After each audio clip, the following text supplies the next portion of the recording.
मौलाना अब्दुल गफ्फार सल्फी के बयानात सुनने के लिए मौलाना के इस ऑफिशियल चैनल को सब्सक्राइब करें। मुसलमानों, नबी की मोहब्बत के नाम में न जाने क्या क्या हो रहा है, लेकिन हम सब अपने गरेबानों में जाके और सोचें आखिरी बार अपने कुरान कब उठाया था, आखिरी बार अपने कुरान पर कब गौर किया था, कुरान को कब गौर से पढ़ा था, कुरान को समझने की कोशिश। ताकों में सजाया जाता हूं, आंखों से लगाया जाता हूं, पढ़ पढ़ के सुनाया जाता हूं, सीने से लगाया जाता हूं। मौलाना ताहिरुल कादरी की एक नज़्म है कुरान की फरियाद, बड़ी प्यारी नज़्म है। उसमें उन्होंने लिखा है कि कुरान फरियाद करता है, कुरान कहता है कि आज लोग मेरी इज्जत तो करते हैं, मेरा सम्मान तो करते हैं, मेरी रिस्पेक्ट तो करते हैं, लेकिन मुझे कोई पढ़ने वाला नहीं, कोई गौर करने वाला नहीं, कोई अमल करने वाला नहीं। ये जो हमारे दिलों को पढ़ाने लगे हैं, क्यों लगे ताले? कुरान कहता है अफला यतदब्बरून अल-कुरान अम अला कुलूबिन अक़फ़ालुहा, तुम कुरान पर गौर क्यों नहीं करते? ऐ मेरे बंदो, तुम कुरान पर गौर क्यों नहीं करते? कहीं ऐसा तो नहीं तुम्हारे दिलों पर ताले लगे, कहीं तुम्हारे दिलों पर ताले तो नहीं लगे, तुम कुरान पर गौर क्यों नहीं करते? मेरे प्यारे साथियों, आज छोटे छोटे गांवों से ये खबरें आ रही हैं। कॉलेज और यूनिवर्सिटी में पढ़ने वाली मुसलमान लड़की किसी गैर मुस्लिम लड़के के साथ फरार हो जाती है और उसके मजहब में दाखिल हो जाती है, इस्लाम को छोड़ देती है। मैं पूछना चाहता हूं समाज के गैरतमंद नौजवानों से, आपके पास दौलत की कमी नहीं, आपके पास वसाइल की कमी नहीं, आपकी कौम की बेटियां आज जहन्नम के गड्ढे में जा रही हैं, कुफ्र की आग में जल रही हैं, शिर्क की आग में जल रही हैं। आपने उनको रेस्क्यू करने के लिए, उनको बचाने के लिए आपने क्या किया? आपको नबी के आने का जश्न याद है, नबी का मिशन याद है? नबी आए पूरी दुनिया में, नबी आए जहन्नम की आग से बचाने के लिए हमें। और अल्लाह की जिंदगी की आखिरी सांस तक अल्लाह के नबी का एक ही मकसद था, लोग हिदायत के रास्ते पर आ जाएं, लोग तौहीद के रास्ते पर आ जाएं, लोग एक अल्लाह के आगे सर झुकाने वाले बन जाएं। कुरान कहता है वअतसिमू बिहब्लिल्लाहि जमीआ, ऐ मुसलमानों तुम अल्लाह की रस्सी को मिलकर के थाम लो, वला तफर्रकू, फिरकों में न बटो, टोलियों में न बटो, जमातों में न बटो, वज़कुरू निअमतल्लाहि अलैकुम इज़ कुंतुम आदा, और ऐ मुसलमानों याद करो अल्लाह ताला की नेमत को, याद करो अल्लाह के एहसान को, इज़ कुंतुम आदा, जब तुम एक दूसरे के दुश्मन थे, फ़अल्लफ़ बैन क़ुलूबिकुम, अल्लाह ने तुम्हारे दिलों में एक दूसरे की मोहब्बत डाल दी, फ़अस्बहतुम बिनिअमतिही इख़वाना, और तुम अल्लाह की नेमत से भाई भाई बन गए। नबी आए तो हमें भाई भाई बनाने, और नबी ने बनाया भाई भाई।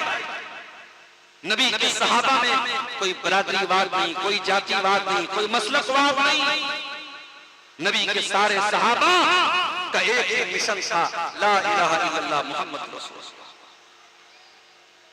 नबी के सहाबा में कोई ईरान का सलमान फारसी है, कोई रोम का सुहैब रूमी है, कोई हबशा का बिलाल हबशी है, उनकी नस्लें अलग हैं, उनके कबीले अलग हैं, उनकी कंट्रीज अलग हैं, मगर सबका मिशन एक है, सब तौहीद के लिए जीते हैं, अल्लाह की तौहीद के लिए जीते हैं, उसके रसूल की रिसालत के लिए। आज तो मुसलमान नारा लगा देता, नारे तकबीर अल्लाह, अल्लाह की तौहीद का नारा लगाना आसान काम है, अल्लाह की तौहीद पर कायम रहना मुश्किल काम है। ज़बान से कह भी दिया ला इलाहा तो क्या हासिल, दिलो नजर जो मुसलमान नहीं। जबान से कहने में क्या जाता है, इय्याका नअबुदु व इय्याका नस्तईन, ऐ अल्लाह इबादत तेरी ही करते हैं, मदद तुझी से मांगते हैं। जबान से हम इकरार कर दें, लेकिन अपने अमल से, अपने किरदार से हम तौहीद का जनाजा निकाल दें, हम तौहीद को बर्बाद कर दें, तौहीद को मलिया मेट कर दें, हम शिरकिया काम करें, हम बिदात के काम करें, हम खुराफात के काम करें, इससे बढ़कर गद्दारी क्या होगी मेरे प्यारे। नबी क्यों आए थे दुनिया में? कुरान कहता है तुम्हें भाई भाई बनाने के लिए आए, और इतनी मोहब्बत आपने सहाबा के दिलों में डाल दी। मक्का के मुहाजिरीन जब हिजरत करके मदीना पहुंचे, मदीना के अंसारियों ने मक्का के मुहाजिरों का वेलकम किया, स्वागत किया। नबी ने नाम ले लेकर के उनको भाई भाई बनाया। अल्लाह की कसम, अपने खून के रिश्ते से बढ़ के मदीना के अंसारी साहबे किराम ने मक्का के मुहाजिरीन को अपना भाई बनाया। मुहाजिरीन में एक सहाबी थे, उनका नाम था अब्दुर्रहमान बिन औफ। मक्का से हिजरत करके आए थे, कुछ नहीं था पास में, न पैसा, न धन, न दौलत, न जमीन, न जायदाद। नबी ने उनको भाई बनाया। हजरत साद इब्न रबी का, साद इब्न रबी बहुत पैसे वाले थे, बड़ी प्रॉपर्टी थी, बड़े खजूरों के बाद साद इब्न रबी कहते अल्लाह के नबी ने आपको मेरा भाई बनाया है। ऐ अब्दुर्रहमान, मैं बहुत माल वाला, बहुत मेरे पास खजूरों का बाग है, जमीनें जायदाद है। ऐ अब्दुर्रहमान आ जाओ, मैं अपनी जमीनों का बंटवारा कर देता हूँ, अपने खेतों का बंटवारा कर देता हूँ, आधा तुम ले लो, आधा मैं ले लेता हूँ। ऐ अब्दुर्रहमान, तुम मदीना में नए नए आए हो, शादी भी करना है तुमको, रिश्ता मिलना मुश्किल काम है। मेरी 4 बीवियां हैं, तुम किसी एक बीवी को पसंद कर लो, मैं तलाक दे देता हूँ, इद्दत गुजर जाए, तुम निकाह कर लेना, मैं इसके लिए भी तैयार हूं। सुन करके बड़ा अच्छा लगा। ऐसा भी होता है क्या? इस धरती पर ऐसे भी लोग रहते हैं क्या? कुरान कहता है इज़ कुंतुम आदान, याद करो जब तुम एक दूसरे के दुश्मन थे, फ़अल्लफ़ बैन क़ुलूबिकुम, अल्लाह ने अपने नबी को भेजकर तुम्हारे दिलों में एक दूसरे की मोहब्बत डाल दी, उल्फत डाल दी।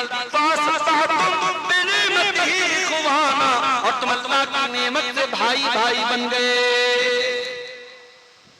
आज हम तो नहीं है भाई भाई, कहीं बिरादरी के नाम पे लड़ रहे हैं, कहीं नेशन के नाम पे लड़ रहे हैं, कहीं लैंग्वेज के नाम पे लड़ रहे हैं, कहीं मसलब के नाम पे लड़ रहे हैं। नबी ने भाई भाई बनाया, और नबी ने कैसा भाई भाई बनाया था? फरमाया मसलुल मोमिनीना फी तवाद्दिहिम व तआतुफिहिम व तराहुमिहिम कमसलिल जसदिल वाहिद। ऐ मुसलमानों, तुम एक दूसरे से इतनी मोहब्बत करो, इतनी हमदर्दी करो, इतना प्यार करो, जैसे इंसान का शरीर होता है, जैसे इंसान की बॉडी होती है। अगर इंसान के शरीर का कोई एक अंग अगर तकलीफ में होता है, सारे शरीर पर उसका असर पड़ता है। ऐ मुसलमानों, तुम आपस में मानो शरीर की तरह बन जाओ, इंसानी जिस्म की तरह बन जाओ। ये मोहब्बत, ये भाईचारा पैदा किया था जनाब मोहम्मद रसूलुल्लाह सल्लल्लाहु अलैहि वसल्लम। आज तो बड़ी आसानी से फतवा लगा दिया जाता है, साहब ये तो गुस्ताख है, ये तो वो काम नहीं कर रहे जो हम कर रहे हैं, इन्हें नबी से मोहब्बत है, इन्होंने ये काम क्यों नहीं किया? कोई पलट के ये पूछने वाला नहीं है। क्या है नबी से मोहब्बत का दावा करने वाले मेरे भाई, तू ये बता, इस रूए जमीन पर नबी से सबसे ज्यादा मोहब्बत कौन करता था? इस रूए जमीन पर नबी से सबसे ज्यादा अगर मोहब्बत किसी ने किया है तो नबी के सहाबा ने।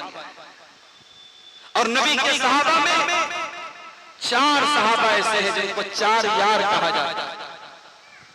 अबू बकर सिद्दीक रज़ी अल्लाह ताला, नबी अकरम की वफात के बाद 2.5 बरस तक खलीफा रहे। उमर फारूक 10 साल तक खलीफा रहे।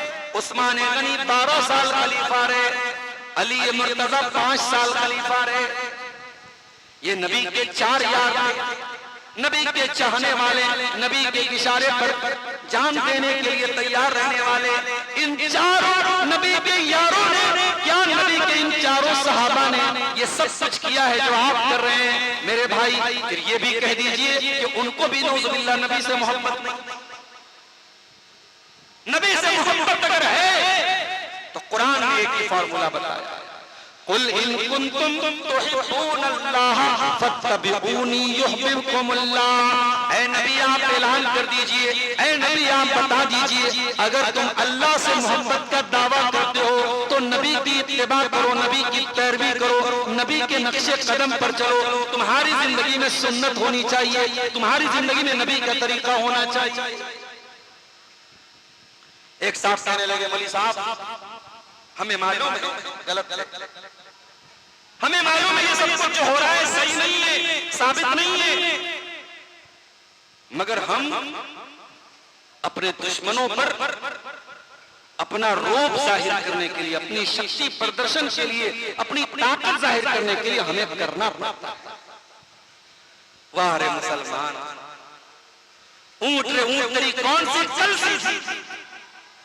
तुझे पावर में दिखाना है, तुझे शक्ति प्रदर्शन भी करना है तो बिदात और खुराफात से करना है। अरे तेरी ताकत तो सबसे बड़ी ताकत हय्या अलस्सलात की आवाज है। ये आवाज जब फजाओं में गूंजती है और तू मस्जिद पर हाजिर होता है, इस आवाज को सुन करके तू अल्लाह की बारगाह में आके झुक जाता है।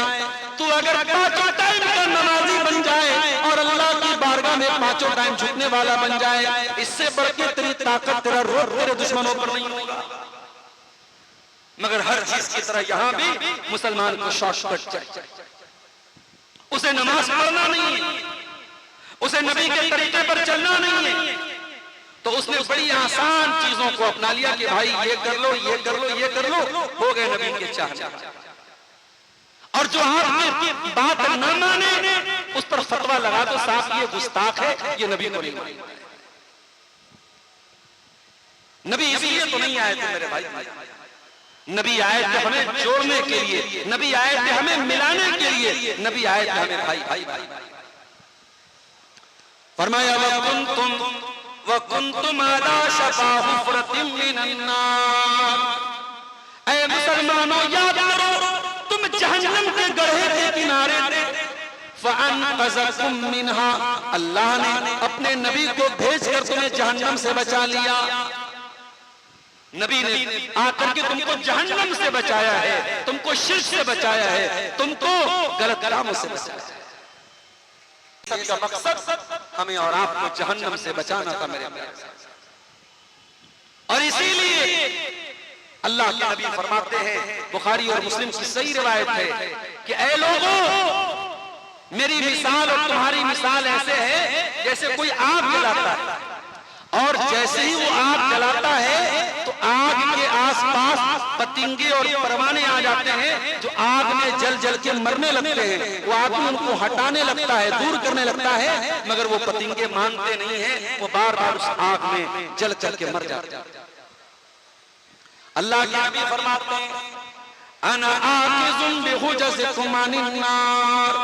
ऐ लोगों, मैं तुम्हारी कमर पकड़ पकड़ के तुमको जहन्नम की आग से बचाने आया हूं। मैं तो तुमको जहन्नम की आग से बचा रहा हूं, व अंतुम तक़्तहिमून फीहा, लेकिन फिर भी तुम जहन्नम की आग में कूदते चले जा रहे हो। तो नबी का मिशन हम भूल गए मेरे प्यारे। नबी आए थे यत्लू अलैहिम आयातिही, कुरान की आयतों को पढ़ पढ़ के सुनाने के लिए। कुरान कुरान से हम दूर। दूसरा काम क्या था नबी का? वयुज़क्कीहिम, और अल्लाह के नबी आए थे तुम्हारा तज़किया करने के लिए, तुम्हें पाक करने के लिए, तुम्हारी गंदगियों को दूर करने के लिए। तुम्हारे अंदर तमाम गंदगियां हैं।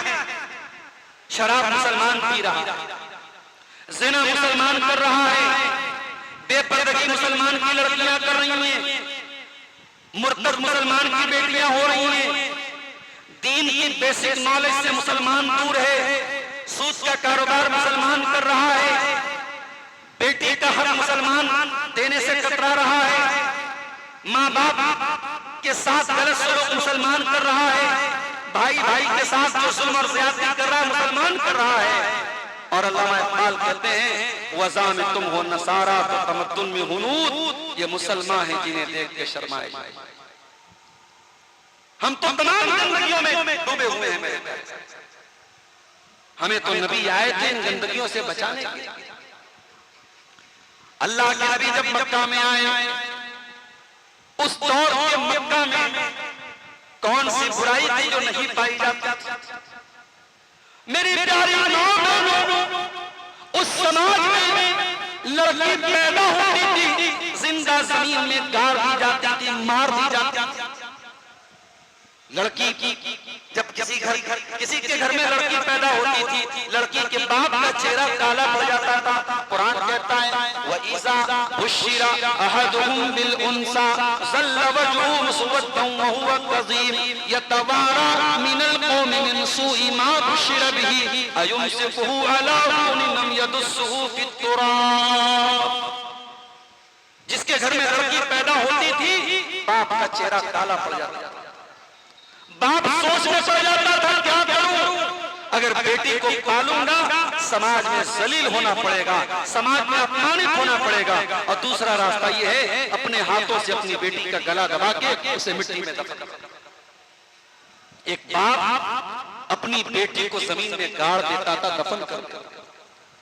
मेरी प्यारी माँ बहनों, एहसान मानो, शुक्रिया अदा करो कि अल्लाह के प्यारे नबी ने तुम्हें जीवन दान दिया, तुम्हें जीने का हक दिया और आपने आकर के दुनिया को पैगाम सुनाया। वइज़ल मौऊदतु सुइलत बिअय्यि ज़ंबिन क़ुतिलत।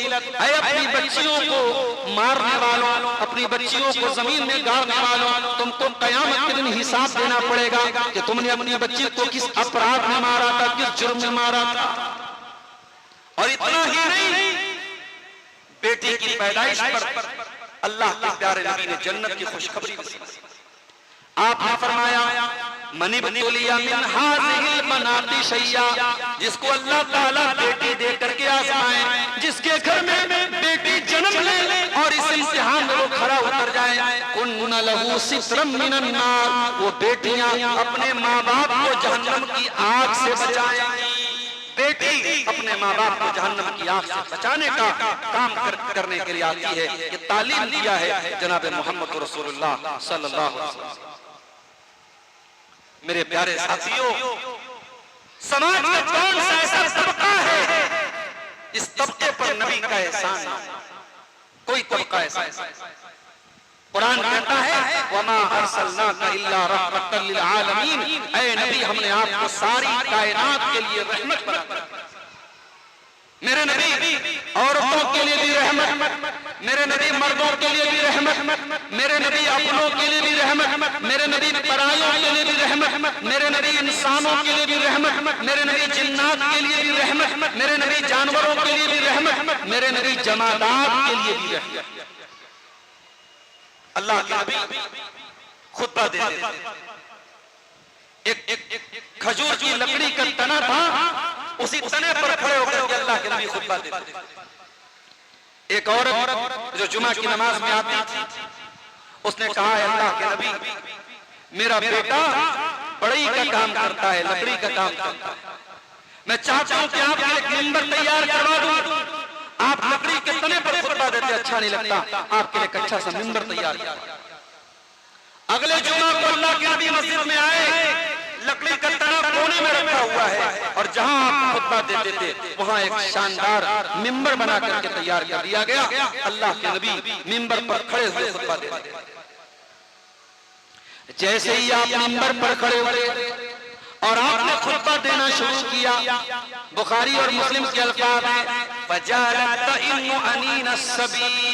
वो लकड़ी का तना रोने लगा जैसे छोटा बच्चा रोता है, छोटे बच्चे के रोने की तरह उसमें से आवाज आने लगी। लकड़ी का तना नबी की जुदाई बर्दाश्त न कर पाया और रोने लगा। अल्लाह के प्यारे नबी मिंबर से उतरे, उस लकड़ी के तने को अपने सीने से लगाया, रोने की आवाज बंद बंद हो गई, अब सिसकने की आवाज आने लगी, जैसे कोई छोटा बच्चा सिसकता है, रोते रोते सिसकने लगता है, उसमें से सिसकने की आवाज आने लगी। अल्लाह के नबी ने फरमाया कि ये लकड़ी का तना इसलिए रो रहा था क्योंकि इसके ऊपर अल्लाह का जिक्र हो रहा था, उसके रसूल की बातें हो रही थी। अब मैंने इसको छोड़ के मिंबर पे मैं चला गया तो इस मेरी जुदाई के गम में ये लकड़ी का तना रोने लगा। एक लकड़ी का तना जो बेजान होता है, इसके अंदर सेंस नहीं होता, इसके अंदर शऊर नहीं होता, वो लकड़ी का तना भी मेरे नबी से मोहब्बत करता है। मेरे प्यारे साथियों, वमा अरसलनाका इल्ला रहमतल लिल आलमीन, ऐ नबी हमने आपको सारी कायनात के लिए रहमत बनाया। इमाम हसन बसरी रहमतुल्लाह अलैह जब इस हदीस को पढ़ते थे तो रोने लगते थे और कहते थे, ऐ लोगों, अगर एक लकड़ी का तना अपने नबी की याद में रोता है, अपने नबी की जुदाई में रोता है, तो ऐ मुसलमानों, तुम्हें तो और ज्यादा अपने नबी का ख्याल होना चाहिए, अपने नबी से मिलने का शौक होना चाहिए, अपने नबी से मुलाकात का जज्बा होना चाहिए। एक मर्तबा सफर में अल्लाह के नबी जा रहे हैं, रास्ते में एक ऊंट आपको नजर आया, ऊंट बड़ा उदास था, रो रहा था। अल्लाह के नबी ऊंट के करीब अपना कान लेके गए। ऊंट ने शिकायत की अल्लाह के रसूल से, क्या अल्लाह के नबी, मेरा मालिक मुझे सताता है, मेरी कैपेसिटी से ज्यादा मेरे ऊपर बोझ लाता है, मुझे मारता है। अल्लाह के नबी ने पूछा, मन रब्बु हाज़िल इबिल, इस ऊंट का मालिक कौन है? जब मालिक सामने आया, आपने कहा कि ये ऊंट तुम्हारी शिकायत कर रहा है, तुम इसे तकलीफ पहुंचाते हो, इस पर जरूरत से ज्यादा बोझ डालते हो, इन जानवरों के बारे में भी तुम्हें हिसाब देना पड़ेगा, जानवर के साथ अत्याचार मत करो, जुल्म मत करो। मेरे नबी जानवरों के लिए रहमत बनकर, लोग कहते हैं मुसलमान गोश्त खाता है, मुसलमान जीव हत्या करता है। अरे अल्लाह का बंदो, मुसलमान पहली बात ये कि उन्हीं जानवरों का गोश्त खाता है जिन जानवरों को अल्लाह ताला ने हलाल बनाया है, जिन जानवरों को अल्लाह ने हमारे खुराक के लिए बनाया है, मुसलमान उन्हीं को खाता है, हराम जानवरों को नहीं खाता। पहली बात। और दूसरी बात, आप इंटरनेट पर देख लीजिए, थाईलैंड और चाइना की मार्केटों में सांप भी बिक रहा है, बिच्छू भी बिक रहा है, कॉकरोच भी बिक रहे हैं, चूहे भी बिक रहे हैं, और लोग उनको तल के भून के खा रहे हैं। उन मनाजिर को देखो तो एहसास होता है कि अल्लाह तेरा शुक्र है कि तूने हमें मुसलमान बनाया। जानवर को जब मुसलमान ज़बह करता है, मेरे नबी ने तालीम दी, इज़ा ज़बहतुम फ़अहसिनु ज़िबहा व इज़ा क़तलतुम फ़अहसिनुल क़ितला, कि जब जानवर को ज़बह करो तो तड़पा तड़पा के ज़बह न करो, छुरी को पहले से तेज कर लो और जानवर को सही तरीके से ज़बह करो, अच्छे तरीके से ज़बह करो। इस्लाम ने वो तरीका नहीं सिखाया। अभी एक वीडियो मैंने देखा, मुसलमानों का नहीं, गैर मुस्लिम का मामला था। एक जगह एक जानवर को वो गैर मुस्लिम अपने मजहब के मुताबिक अपने मजहबी मकाम पर और अपने धार्मिक स्थान पर उसकी बलि चढ़ा रहा था, उसकी कुर्बानी दे रहा था, और एक छोटा सा बकरी का बच्चा आता है और वो इंसान अपने दांतों से उस बकरी के बच्चे के गले में नोचता है, उसकी जान ले लेता है, उसका खून पी जाता है। ये मंजर देख करके मेरे प्यारे साथियों, कोई भी कमजोर दिल और दिमाग का इंसान ये सोचने पर मजबूर हो जाता है, यकीनन इस्लाम दीन रहमत है और यकीनन जनाब मोहम्मद रसूलुल्लाह सल्लल्लाहु अलैहि वसल्लम ने जो तरीका बताया है जानवरों को ज़बह करने का, वो तरीका नेचुरल तरीका है, फितरी तरीका है। और आज मेडिकल साइंस भी कहती है कि जानवरों को सबसे कम तकलीफ अगर किसी तरीके पर पहुंचती है तो इस्लामी तरीके पर पहुंचती है। तो मेरे नबी तो सबके लिए रहमत बन गया है। और औरों की बात क्या करूं, मेरे नबी तो हम गुनहगारों के लिए भी रहमत बन करके आए। मेरे साथ एक मर्तबा अल्लाह के नबी सहाबा से कहते हैं, वदितु अन्नी लकीतु इख्वानी, ऐ मेरे सहाबा, मैं अपने भाइयों से मुलाकात करना चाहता हूं। सहाबा ने कहा, अल्लाह के नबी, क्या हम आपके भाई नहीं है? फरमाया, नहीं, तुम मेरे भाई नहीं हो, तुम मेरे सहाबा हो। फरमाया, फिर आपके भाई कौन है? फरमाया, मेरे भाई वो लोग हैं जो मेरे बाद आएंगे, बाद के दौर में आएंगे, जो मुझको जिन्होंने मुझको देखा नहीं होगा, मेरा दीदार नहीं किया होगा, लेकिन मेरे ऊपर ईमान रखेंगे, मुझसे मोहब्बत करेंगे, मैं अपने उन भाइयों से मिलना चाहता हूं। मुसलमानों कुर्बान जाओ, तुम्हारे नबी तुमसे मुलाकात करना चाहते हैं, तुम्हारे नबी तुमसे मिलना चाहते हैं। नबी कह रहे हैं मैं अपने भाइयों से मिलना चाहता हूं। सहाबा ने कहा अल्लाह के नबी, कयामत के दिन तो करोड़ों लोग, आप कैसे पहचानेंगे अपने भाइयों को, आप कैसे पहचानेंगे अपना कलमा पढ़ने वालों को, कैसे पहचानेंगे अपने चाहने वालों को? नबी ने पहचान क्या बताया? नबी ने पहचान झंडे को ही बताया कि जिसकी बाइक है और जिसके घर में झंडा लगा होगा उसको हम पहचान लेंगे, वो मेरा चाहने वाला है। नबी ने कहा मैं पहचानूंगा आज़ाए वज़ू से, जो दुनिया में नमाज का पाबंद रहा होगा, वज़ू का पाबंद रहा होगा, जिसके आज़ाए वज़ू चमक रहे होंगे, हाथ चमक रहा होगा, पेशानी चमक रही होगी, चेहरा चमक रहा होगा, उसको मैं पहचान लूंगा दूर से कि ये मेरा कलमा पढ़ने वाला मेरा चाचा। उसके बाद अल्लाह के नबी फरमाते हैं कयामत के दिन जब मैं अपने उम्मतियों को हौज़े कौसर का जाम पिलाऊंगा, कौसर का पानी पिलाऊंगा, कुछ लोग ऐसे भी आएंगे कि उनको छांट दिया जाएगा, उनको भगा दिया जाएगा, उनको हटा दिया जाएगा। कमा युज़ारुल बईर, जैसे कोई ऊंट गुमशुदा हो जाए, खो जाए, किसी दूसरे का ऊंट अगर ऊंटों के रेवड़ में आ जाए तो उसको बाहर कर दिया जाता है, दूर कर दिया जाता है। उन लोगों को हौज़े कौसर से हटा दिया जाएगा। मैं पूछूंगा ऐ फरिश्तों, इनको क्यों हटा रहे हो? ये तो मेरा कलमा पढ़ने वाले मेरे उम्मती लोग हैं। फरिश्ते कहेंगे इन्नका ला तदरी मा अहदसु बादक, ऐ अल्लाह के नबी आप नहीं जानते ये बिदअती लोग हैं, ये दीन में नया काम निकालने वाले लोग हैं। जब मुझको ये पता चलेगा ये बिदअती लोग हैं, ये दीन में नया काम निकालने वाले लोग हैं, तो अल्लाह के नबी कहते हैं मैं कहूंगा सुहकन सुहकन लिमन गय्यर बादी, जिन लोगों ने मेरे दीन को बदल डाला, मेरी शरीयत को बदल डाला, हर साल मेरे दीन में नया नया काम निकाला, नई नई एक्टिविटीज निकाली, उन लोगों को घसीट के मेरे सामने से लेके जाओ, उनको दूर कर दो। अल्लाह के नबी भी उन पर कोई तरस नहीं खाएंगे, अल्लाह के नबी भी उनके साथ कोई अच्छा मामला नहीं करेंगे। मेरे प्यारे साथ शायर कहता है सलाम उस पर जो उम्मत के लिए रहमत ही रहमत है, सलाम उस पर कि जिसकी ज़ात फ़ख्र आदमियत है, सलाम उस पर कि जिसके घर में चांदी थी न सोना था, सलाम उस पर के टूटा बोरिया जिसका बिछौना था, सलाम उस पर जो उम्मत के लिए रातों को रोता था, सलाम उस पर जो फर्शे खाक पर जाड़े में सोता था। उस नबी को अपनी गुनहगार उम्मत से बड़ा प्यार था। मेरे वो नबी बहुत चाहते थे, बहुत प्यार करते थे अपने उम्मत को।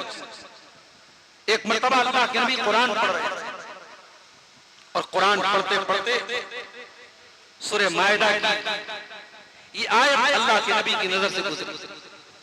ईसा अलैहिस्सलाम अल्लाह से दुआ करते और कहते हैं इन तुअज़िबहुम फइन्नहुम इबाद व इन तगफिर लहुम फइन्नका अंतल अज़ीज़ुल हकीम। ऐ अल्लाह अगर तू इनको अज़ाब दे दे तो ये तो तेरे बंदे हैं, और अगर तू माफ कर दे तो तू ताकत वाला, तू हिकमत वाला है, कौन तुझसे हिसाब लेने जाएगा। ये ईसा अलैहिस्सलाम की दुआ थी अपनी उम्मत के बारे में। थोड़ी देर के बाद अल्लाह के नबी ने सूरह इब्राहिम की तिलावत की और सूरह इब्राहिम की ये आयत आपकी नजर से गुजरी। हजरत इब्राहिम अल्लाह की बारगाह में कहते हैं फमन तबिअनी फइन्नहु मिन्नी वमन असानी फइन्नका गफूरुर रहीम। ऐ अल्लाह जो मेरी पैरवी करेगा वो मेरा उम्मती है, और जो मेरी नाफरमानी करेगा ऐ अल्लाह तू गफूरुर रहीम है, तू माफ कर देना, तू रहम कर देना, तू दरगुजर कर देना। मेरे नबी ने देखा ईसा अलैहिस्सलाम अपने उम्मत के लिए दुआ कर रहे हैं, इब्राहिम अलैहिस्सलाम अपने उम्मत के लिए दुआ कर रहे हैं, मैं क्यों पीछे रहूं। अल्लाह के नबी ने अपने दोनों हाथ और दोनों हाथ उठाकर रोते हुए अल्लाह के नबी ने फरमाया, अल्लाहुम्मा उम्मती, अल्लाहुम्मा उम्मती, ऐ अल्लाह मेरी उम्मत का क्या होगा, ऐ अल्लाह मेरी उम्मत का क्या होगा। अल्लाह ने जिब्रील को भेजा, ऐ जिब्रील जाओ पूछो मेरे नबी से, क्यों रो रहे हो, क्या बात। अल्लाह के नबी ने फरमाया, मैं अपनी उम्मत के लिए रो रहा हूं कि कयामत के दिन मेरी उम्मत का क्या होगा। अल्लाह ने जिब्रील के जरिए पैगाम भिजवाया, इन्ना सनुदीका फी उम्मतिका वला नसूका, ऐ मोहम्मद सल्लल्लाहु अलैहि वसल्लम, हम आपकी उम्मत के बारे में आपको खुश कर देंगे, आपको राजी कर देंगे, आप परेशान। कौन सी उम्मत? वो उम्मत जो नबी की शरीयत को पसे पुष्ट डाल दे, नबी की सुन्नतों को पैरों तले रौट डाले, जो बिदात और खुराफात में जिंदगी गुजारे। नहीं मेरे भाई, नबी अपनी उस उम्मत की शफाअत करेंगे और नबी अपनी उस उम्मत के लिए क़यामत के दिन अल्लाह की बारगाह में दुआ करेंगे जो तौहीद पर कायम होगी, जो नबी के तरीके पर कायम होगी। और ये बात याद रखो, अल्लाह के यहाँ क्वालिटी की अहमियत है, अल्लाह क्या क्वांटिटी की अहमियत है। आज जुमा का दिन है, शायद आपने पढ़ी होगी सूरह कहफ, नहीं पढ़ी है तो पढ़ा कीजिए। जुमा के दिन टाइम निकाल के 15 मिनट 20 मिनट लगता है, सूरह कहफ जरूर पढ़ा कीजिए। सूरह कहफ की आखिरी आयत, उसमें अल्लाह ने क्या फरमाया, फमन कान यरजू लिका रब्बिही फलयामल अमलन सालिहा वला युशरिक बिइबादति रब्बिही अहदा। अल्लाह फरमाता है, मेरे बंदो, जिसको जन्नत में जाना है, जिसको अपने रब से मुलाकात करना है, जिसको अल्लाह ताला के यहाँ अपनी नेकी का सवाब पाना है, उसे दो काम करना पड़ेगा। पहला काम यह है, वो जो भी अमल करे, नेक अमल करे, उसका अमल सुन्नत के मुताबिक हो, उसका अमल कुरान और हदीस के मुताबिक हो, वो बिदात न करता हो, वो खुराफात न करता हो। और दूसरी शर्त क्या है, वला युशरिक बिइबादति रब्बिही अहदा, वो अल्लाह के साथ किसी को शरीक न करता हो, शिर्क न करता हो। पता ये चला, अल्लाह के ये नहीं देखा जाएगा कितना अमल करके आए, अल्लाह के ये देखा जाएगा आप कैसा अमल करके आए, कितनी क्वांटिटी थी ये मैटर नहीं करती, क्वालिटी क्या थी, आपका अमल कैसा था। कहीं ऐसा कोई अमल तो था, साथ में शिर्क था, साथ में नबी की मुखालफत थी, साथ में नबी की सुन्नत से बगावत थी, साथ में बिदअत थी, साथ में खुराफात थी, साथ में नबी के तरीके से बगावत थी। कहीं ऐसा तो नहीं, जब तक आपका अमल कुरान और सुन्नत की कसौटी पर खरा नहीं उतरेगा, अल्लाह का वो अमल कबूल होने वाला नहीं है। मेरे प्यारे साहब, बहुत बड़ी इबादत है नमाज।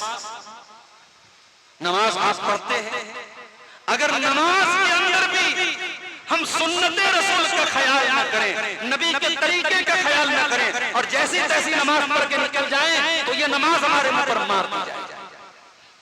हजरत हुज़ैफा रज़ी अल्लाह ताला ने देखा, एक आदमी नमाज पढ़ रहा है, न रुकू सही तरीके से कर रहा है, न सजदा सही तरीके से कर रहा है। बुखारी के अल्फाज हैं, जब वो नमाज पढ़ चुका, सलाम फेर चुका, हजरत हुज़ैफा ने अपने पास बुलाया और कहा, मा सल्लैता, तूने नमाज नहीं पढ़ी, तेरी नमाज नहीं हुई, और अगर इसी हालत में तू मर गया तो तेरा खात्मा मोहम्मद रसूलुल्लाह सल्लल्लाहु अलैहि वसल्लम के तरीके पर नहीं होगा, तो किसी और तरीके पर मरेगा, तू रसूल के तरीके पर नहीं मरेगा।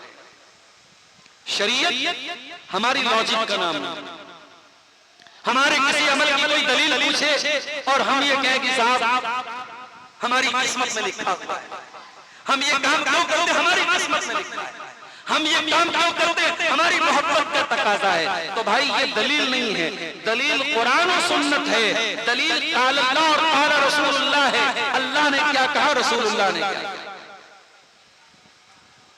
हम साल में 2 त्योहार मनाते हैं, एक ईद उल फित्र का त्योहार, एक ईद उल अज़हा का त्योहार। ईद उल फित्र के त्योहार पर हम 30 रोजे रखने के बाद, रमजान के रोजे रखने के बाद हम ईद मनाते हैं। जरा गौर करना मेरे प्यारे साथियों, रमजान का रोजा सुबह फजर से लेकर के शाम को सूरज डूबने तक हमें रखना रहता है। अगर सूरज डूबने का टाइम 6:12 पड़े, आप 6:13 11 मिनट पर अगर इफ्तार कर लेते हैं तो आपका रोजा काउंट नहीं होगा। 1 मिनट, सिर्फ 1 मिनट, 1 मिनट पहले आपने इफ्तार कर लिया, आपका 14 घंटे भूखा प्यासा रहना तो बेकार हो जाएगा, आपका रोजा अल्लाह ताला का काउंट नहीं होगा। क्यों? क्योंकि अल्लाह और उसके रसूल का कहना है कि आपको रोजा कब तक रखना है, जब तक सूरज डूब न जाए। और कुर्बानी आप करते हैं, कुर्बानी में जानवर ज़बाह करते हैं, जितने का आप जानवर करते हैं उसके डबल पैसे का जानवर ले आइए और आप ईद उल अजहा की नमाज के पहले कुर्बानी करिए। क्या आपकी कुर्बानी होगी? नहीं। क्या आपको कुर्बानी का सवाब मिलेगा? नहीं मिलेगा। नबी अकरम ने ईद उल अजहा की नमाज पढ़ाई और नमाज पढ़ाने के बाद आपने खुतबा दिया और खुतबे में आपने फरमाया मन ज़बह क़ब्ल सलात फ़क़द ज़बह लिनफ़्सिही, जिसने ईद की नमाज के पहले कुर्बानी की उसने अपने लिए कुर्बानी की, उसको कुर्बानी का सवाब नहीं मिलेगा। एक सहाबी खड़े हो गए, उनका नाम था अबू बुर्दा बिन नियार, वो हजरत बरा इब्न आज़िब के मामू थे।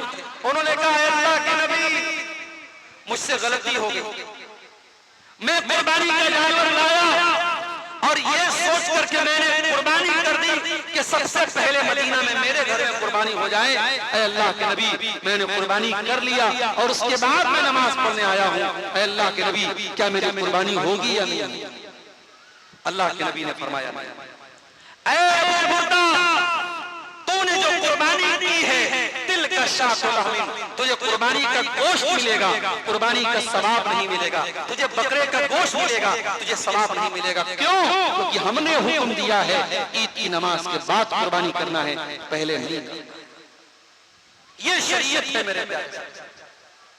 एक काम आप आधा घंटा बाद करना था, आपने आधा घंटा बिफोर कर दिया तो वो अमल अल्लाह ताला का एक्सेप्ट नहीं होगा।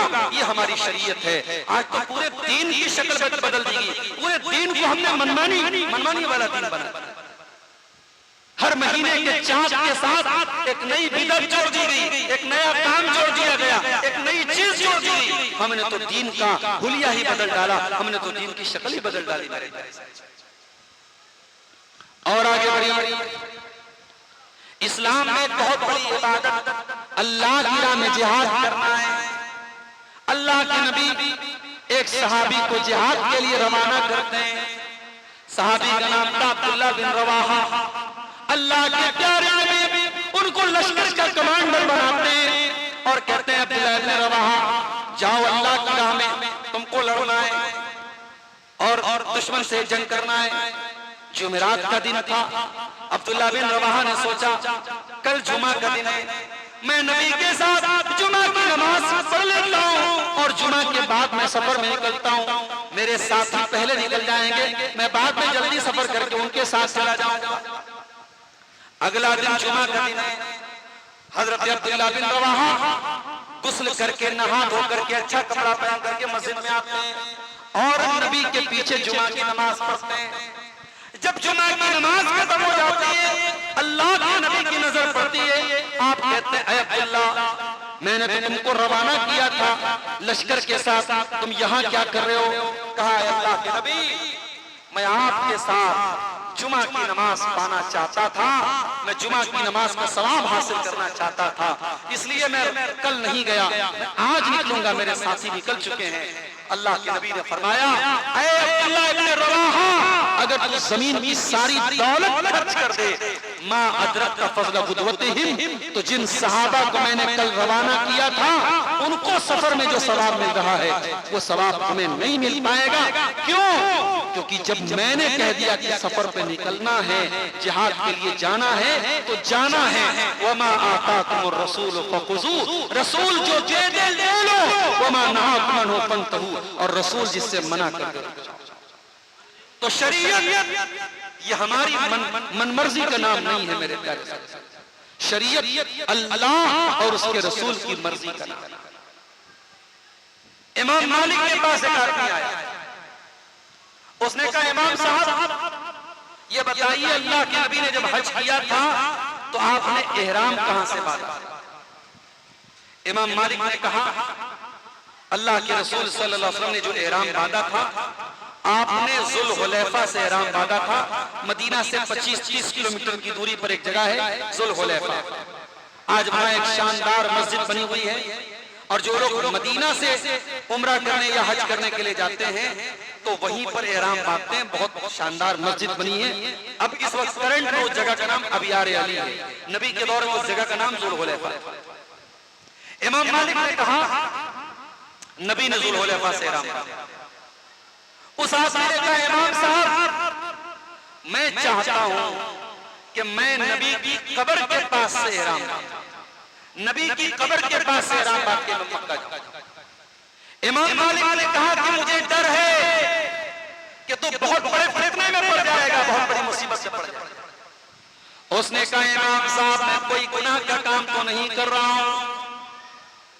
आपने फरमाया है कि अल्लाह के नबी जुल हुलैफा से एहराम बांधते थे, मेरा किलोमीटर तो और ज्यादा हो रहा है, मैं तो और पहले से एहराम बांध के जा रहा हूं, मैं नबी की कब्र के पास से एहराम बांध के जा रहा हूं। ऐ इमाम साहब मुझे तो और ज्यादा सवाब मिलना चाहिए। कहा नहीं, तुझे ज्यादा सवाब नहीं मिलेगा, बल्कि तुझे अल्लाह ताला किसी फितने में डाल देगा। क्यों? क्योंकि कुरान कहता है फल्यहज़रिल्लज़ीना युखालिफूना अन अम्रिही अन तुसीबहुम फितना, कि जो लोग रसूल के तरीके से अलग कोई तरीका अपनाते हैं उनको डरना चाहिए कि कहीं उनके ऊपर कोई फितना ना आ जाए, कोई मुसीबत ना आ जाए, कोई आजमाइश ना आ जाए। पता यह चला जब ये उम्मत रसूल के तरीके से हटेगी, जब बिदअत और खुराफात के जरिए अल्लाह को राजी करने की कोशिश करेगी, इस उम्मत को अल्लाह ताला मुख्तलिफ फितनों में मुब्तला कर देगा। और आज ये उम्मत मुख्तलिफ फितनों में मुब्तला हो चुकी है। मेरे प्यारे साथ आज इस उम्मत के हालात ऐसे हैं, अल्लाह रहम फरमाए। नबी की वो हदीस हमारे सामने जब रखी जाती है तो ऐसा लगता है कि नबी ने आज के हालात को सामने रख करके ये बात कही। क्या कहा था अल्लाह के रसूल सल्लल्लाहु अलैहि वसल्लम? बादिरू बिल आमाली फितनन कक़ितइल लैलिल मुस्लिम। ऐ मेरी उम्मत के लोगों, नेकी करने में जल्दी करो, नेकी करने में देर न करो, इससे पहले कि फितनों का दौर आ जाए। इतने फितने पैदा हो जाएंगे जैसे अंधेरी रात में सिर्फ अंधेरे ही अंधेरे नजर आते हैं, सिर्फ फितने ही फितने नजर आएंगे। आज फितने ही फितने नजर आ रहे हैं। कोई अहले बैत की मोहब्बत के नाम पे हमारे नौजवानों को सहाबा के खिलाफ बदजल कर रहा है।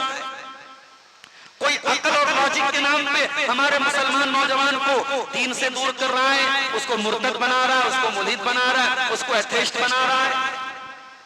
कोई प्यार और मोहब्बत के नाम पे हमारी जवान लड़कियों को इस्लाम से दूर कर रहा है। कोई सिर्फ कुरान को मानने की बात कर रहा है और हदीस का इनकार कर रहा है। कोई उलमा को गाली दे रहा है, कोई अइम्मा को गाली दे रहा है, कोई बड़े बड़े बुजुर्गों को गाली दे रहा है। क्या हो रहा है भाई? नबी ने फरमाया कयामत के पहले फितने आए और इतने फितने आएंगे, युस्बिहु अर्रजुलु मुमिनन व युमसी काफिरा। सुबह को एक इंसान मोमिन होगा और शाम होते होते काफिर हो जाएगा। शाम को मोमिन होगा, सुबह होते होते काफिर हो जाएगा। ईमान को 12 घंटे बचाना भी मुश्किल हो जाएगा। मेरे प्यारे साथियों, सवाल ये पैदा होता है कि नबी ने इस नाजुक दौर में हमें डायरेक्शन क्या दिया है, हमें तालीम क्या, हमें क्या करना चाहिए, हमारी जिम्मेदारी क्या है। आइए अब तकरीर के आखिरी पार्ट की तरफ हम बढ़ते हैं। अल्लाह के नबी की जिंदगी का मकसद आपने देख लिया। नबी आए थे हमें कुरान पढ़ के सुनाने के लिए, नबी आए थे हमें गंदगियों से पाक करने के लिए, नबी आए थे हमें कुरान और सुन्नत की तालीम देने के लिए। लेकिन आज के दौर में हम नबी की तालीम से दूर हैं, हम कुरान और सुन्नत से दूर हैं, हम बिदअत और खुराफात में मुब्तला हैं। अब आज के दौर में हमारी जिम्मेदारी क्या है? ये तकरीर का आखिरी पॉइंट है, गौर से सुनिएगा। चंद मिनट आपको और लूंगा, फिर बात करूंगा।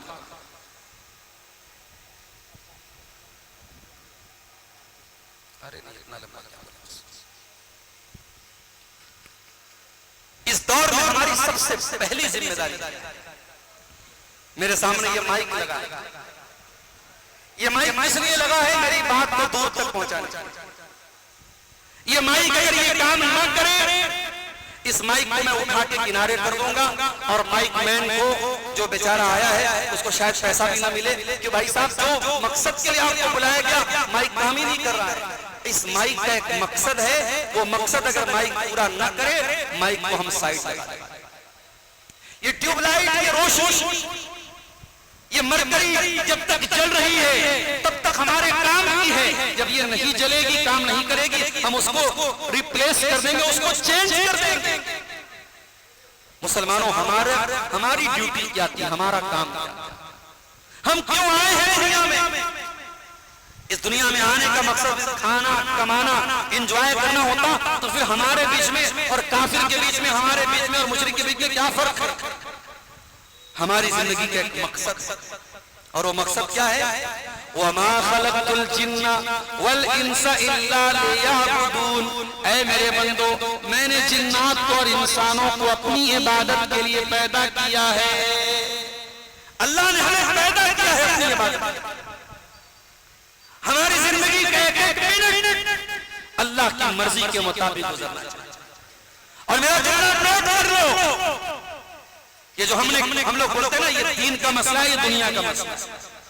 शादी ब्याह का मामला आता है, मौलवी साहब बस आप निकाह पढ़ाइए, निकाह पढ़ा के जाइए, वीडियो रिकॉर्डिंग हम करवाएंगे, अपनी औरतों को बेपर्दा हम करवाएंगे, बारात लेके हम जाएंगे, जहेज का लेन देन हम करेंगे, मंगनी की रस्म करेंगे। हम क्यों?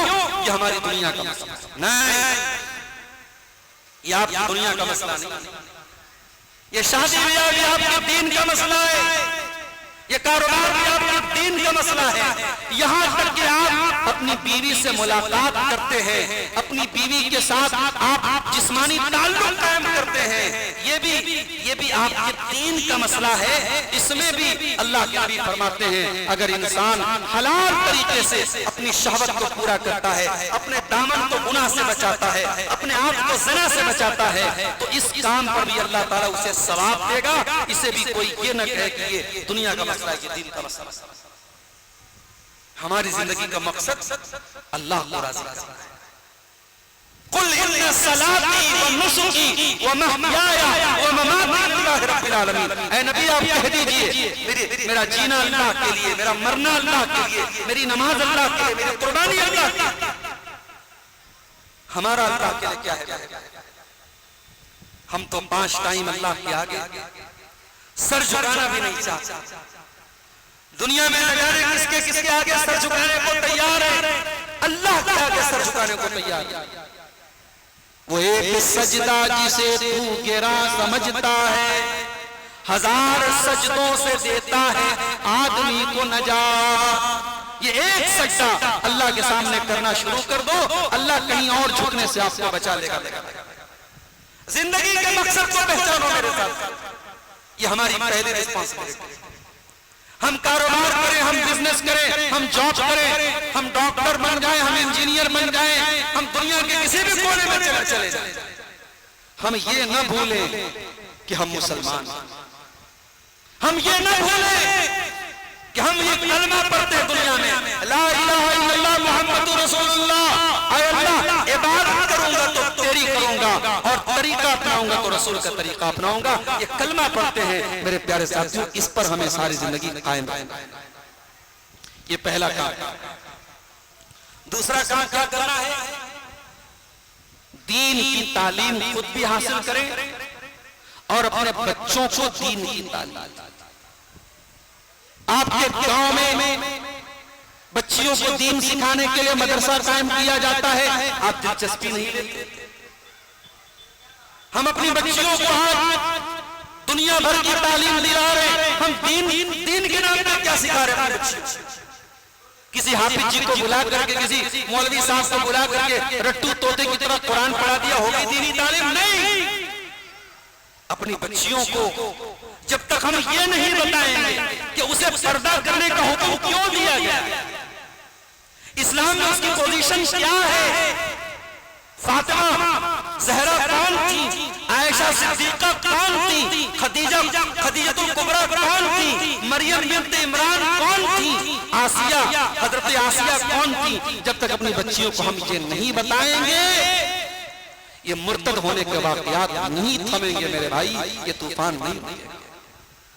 अपनी बच्चियों को दीनी तालीम सिखाओ, अपनी मस्जिदों में मकतब कायम करो, अपने बच्चों को भेजो, अपनी बच्चियों को भेजो और उनकी दीन की फाउंडेशन को इतना मजबूत कर दो कि कोई मक्कार और कोई 420 हमारी बेटी के दीन और ईमान के साथ खिलवाड़ न कर सके। इतना मजबूत कर दो। और ये बात याद रखो मेरे भाई, कब्र में कौन सी तालीम काम आए। मैं दुनिया की तालीम को अंडर एस्टिमेट नहीं कर रहा हूं, आप दुनिया की तालीम जरूर हासिल करें, मैं उसके खिलाफ नहीं हूं, ना उसको अंडर एस्टिमेट कर रहा हूं, लेकिन कब्र में कौन सी तालीम आपको काम आए। अल्लाह के नबी फरमाते हैं जब बंदा मरता है, कब्र में जाता है, एक साहब ने हमसे ये भी कहा, मौलवी साहब जरा इस पर भी बोलिए, कब्रिस्तान की बड़ी बेहुरमती होती है आज हमारे दौर में। कब्रों पर लोग पैर रख रख के चलते हैं, कहीं तो कब्रों का एहतराम इतना ज्यादा हो रहा है कि कब्र वालों से मदद मांगी जा रही है, और कहीं कब्र की ये बेहुरमती हो रही है कि कब्रों पर लोग पैर रख करके चल रहे हैं और कब्रों का कोई एहतराम नहीं है। मेरे प्यारे साथियों, इस्लाम ने मरने के बाद भी इंसान का एहतराम करने की तालीम दी है। हत्ता कि अगर कब्र खोदी जा रही हो और किसी मुर्दा की हड्डी मिल जाए, अल्लाह के नबी ने फरमाया उस हड्डी को वहीं दफन कर दो, उसे कभी तोड़ना नहीं। किसी मुर्दा की हड्डी को तोड़ना उतना ही बड़ा गुनाह है जितना किसी जिंदा इंसान की हड्डी को तोड़ना। तो कब्र में क्या सवाल पूछा जाएगा? मन रब्बुका मन नबियुका मा दीनुका, तेरा रब कौन है, तेरे नबी कौन है, तेरा दीन क्या है। और इन तीनों सवालों का जो सही जवाब देगा, मेरा रब अल्लाह है, मेरा दीन इस्लाम है और मेरे नबी मोहम्मद सल्लल्लाहु अलैहि वसल्लम, जो इन तीनों सवालों का सही जवाब देगा, फरिश्ता पूछेगा तुझे इन तीनों सवालों का जवाब कैसे पता चला? बंदा कहेगा क़राअतु किताब अल्लाह, मैंने कुरान पढ़ा था, मैंने दीन सीखा था, मैंने अल्लाह की किताब को पढ़ा था, मुझे कुरान और सुन्नत के अंदर इसका इल्म मिला था। मेरे प्यारे साथियों, ये दूसरा काम हमें करना है, दीन का इल्म सीखना है, अपने बच्चों को सिखाना है, अपनी बच्चियों को सिखाना है। तीसरा काम, हमें रसूल से सच्ची मोहब्बत अपने दिल में पैदा करनी है। मैं यकीनन इस बात का एतराफ करता हूं कि आज हमारे जितने भाई बार और अव्वल की तारीख को जो कुछ भी कर रहे हैं, कहीं ना कहीं उसके पीछे ये जज्बा है कि हमें रसूल से मोहब्बत है। दुनिया की हर कौम अपने अपने बड़ों का की पैदाइश का जश्न मनाए तो हम क्यों ना मनाएं, ये एक सोच है जो हमारे भाइयों के दिल और दिमाग में पैदा होता है। मगर मैं एक बात कहना चाहता हूं मेरे भाई, अगर वाकई में रसूल से मोहब्बत है तो आओ जरा नबी से पूछते हैं कि अल्लाह के नबी हम आपसे मोहब्बत करना चाहते हैं, हमें क्या करना पड़ेगा? अल्लाह के नबी फरमाते हैं मन अहब्ब सुन्नती फकत अहब्बनी व मन अहब्बनी कान मैया फिल जन्ना, जो मेरी सुन्नत से मोहब्बत करता है वो मुझसे मोहब्बत करता है, और जो मुझसे मोहब्बत करता है वो जन्नत में मेरे साथ है। अगर आपको नबी से मोहब्बत है, रबीउल अव्वल का महीना नहीं, रबीउल अव्वल की कोई तारीख नहीं, साल के 360 दिन नबी की सुन्नतों पर अमल करो, नबी की सुन्नतों को सीने से लगाओ, नबी के तरीके को साल के 360 दिन अपनाओ। नबी साल के किसी एक महीने और किसी महीने की किसी एक तारीख को याद करने वाली चीज नहीं है, नबी तो हर लम्हा हर मिनट याद करने वाली चीज है। नबी से साल के 360 दिन हमें मोहब्बत।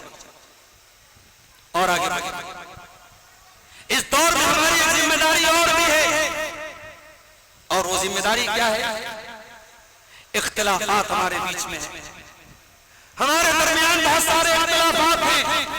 इख्तिलाफ का होना ये इस बात के लिए लाजिम नहीं है कि हम एक दूसरे से नफरत करें। इमाम शाफी रहमतुल्लाह अलैह अपने दौर के एक आलिम से मुनाजरा कर रहे थे, किसी मसले पर बहस कर रहे थे, डिबेट कर रहे थे। इमाम शाफी अपनी दलील दे रहे थे, वो आदमी अपनी दलील दे रहा था। जब इमाम शाफी जाने लगे, जाने के पहले उनका हाथ पकड़ा और कहा कि भाई क्या ये अच्छा नहीं होगा कि इस मसले में मैं और आप मुत्तफिक नहीं है, आपका स्टैंड अलग है, मेरा स्टैंड अलग है, आपका ओपिनियन अलग है, मेरा ओपिनियन अलग है। क्या ये अच्छा नहीं होगा कि हम इस मसले में इख्तिलाफ के बावजूद भाई भाई बन के रहें? ये हमारे अइम्मा की सोच, ये हमारे बुजुर्गों की सोच।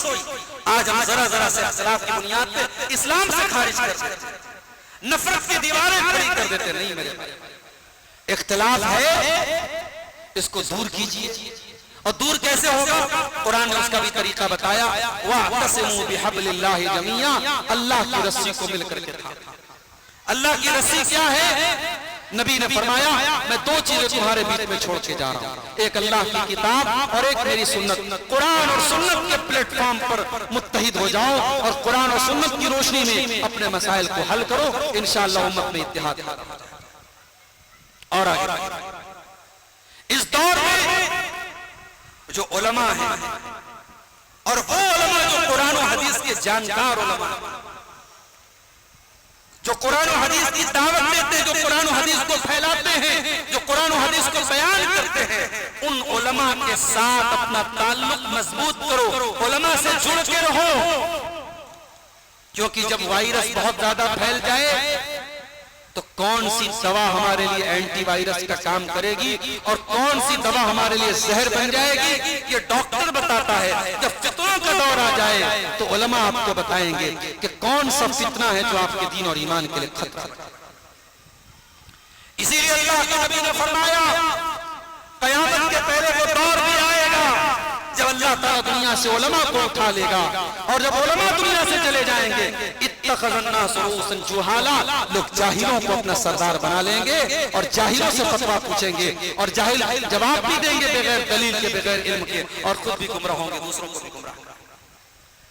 आज इंटरनेट का दौर है, हर तरफ आवाजें हैं, बोलियां हैं, कोई किसी को फॉलो कर रहा है, कोई किसी को फॉलो कर रहा है, कोई किसी को आलिम समझ रहा है, कोई किसी को नहीं। मेरे भाई, आपको पहचानना पड़ेगा कि कोई कहीं ऐसा तो नहीं आलिम के भेष में, स्कॉलर के भेष में कोई आपके दीन और ईमान का सौदा कर रहा है। आपको मुस्तनद और ऑथेंटिक उलमा से जुड़ना पड़ेगा। मेरे फितनों के इस दौर में हमारी एक रिस्पॉन्सिबिलिटी और भी है मेरे प्यारे, और वो क्या है?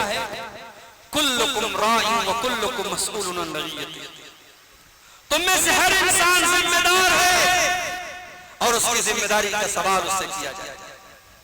ऐ बेटियों के बाप, ऐ बेटों के बाप, ऐ बेटियों की माँ, तेरी बेटी रात को 2 बजे किससे बात कर रही है, अल्लाह तुझसे पूछे।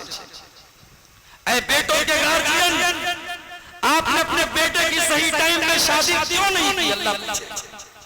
जिना का दौर था, बदकारी का दौर था, आपका बेटा गलत रास्ते पर जा रहा था, आपने उसकी शादी में ताखीर क्यों की, अल्लाह आपसे सवाल करेगा। हम में से हर इंसान जिम्मेदार है, कोई मस्जिद का जिम्मेदार, कोई मदरसे का जिम्मेदार, कोई अपने घर का जिम्मेदार, बड़ा भाई छोटे भाई का जिम्मेदार, शौहर बीवी का जिम्मेदार, माँ बाप बच्चों के जिम्मेदार। और अल्लाह के नबी फरमाते हैं, हर जिम्मेदार से उसकी जिम्मेदारी के बारे में सवाल किया जाएगा, उसको हिसाब देना। इसलिए मेरे भाइयों, अपनी जिम्मेदारी को निभाओ, अपनी जिम्मेदारी को पूरा करो।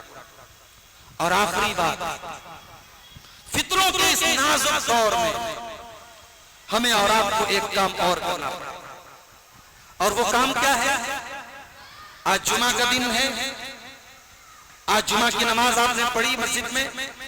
जुमा की नमाज में इमाम साहब ने अगर पहली रकात में सूरह आला पढ़ी हुई, जो नबी की सुन्नत है, पहली रकात में सूरह आला पढ़ी जाए, दूसरी में सूरह गाशिया पढ़ी जाए, तो पहली रकात में आपने ये आयत सुनी होगी, इमाम साहब ने पढ़ा होगा, बल तुसिरूनल हयातद दुनिया वल आखिरतु खैरुन व अबका। मेरे बंदो, तुम दुनिया की जिंदगी को तरजीह देते हो, दुनिया की जिंदगी को प्रायोरिटी देते हो, दुनिया की जिंदगी को प्रीफर करते हो, जबकि आखिरत ज्यादा बाकी और ज्यादा बेहतर है। मेरे भाइयों, ये दुनिया की जिंदगी कितने दिन है? आज हम हैं, कल नहीं होंगे। हमारी जमीन जायदाद पर कल हमारे बच्चे रहेंगे, परसों हमारे पोते रहेंगे, और हमारी 1-2 नस्ल के बाद तो हमारा नाम भी भूल जाएंगे। इस दुनिया को बेहतर बनाओ, मगर इस दुनिया के पीछे इतना न पड़ जाओ कि आखिरत को भूल जाओ। अपने नबी का तरीका देखो, तुम्हारे नबी ने कैसी जिंदगी गुजारी। नबी ने कभी दुनिया से दिल न लगाया, नबी ने अपने घर में कभी ऐशो आराम को नहीं आने दिया। नबी ने बहुत सिंपल, बहुत सादा जिंदगी गुजारी।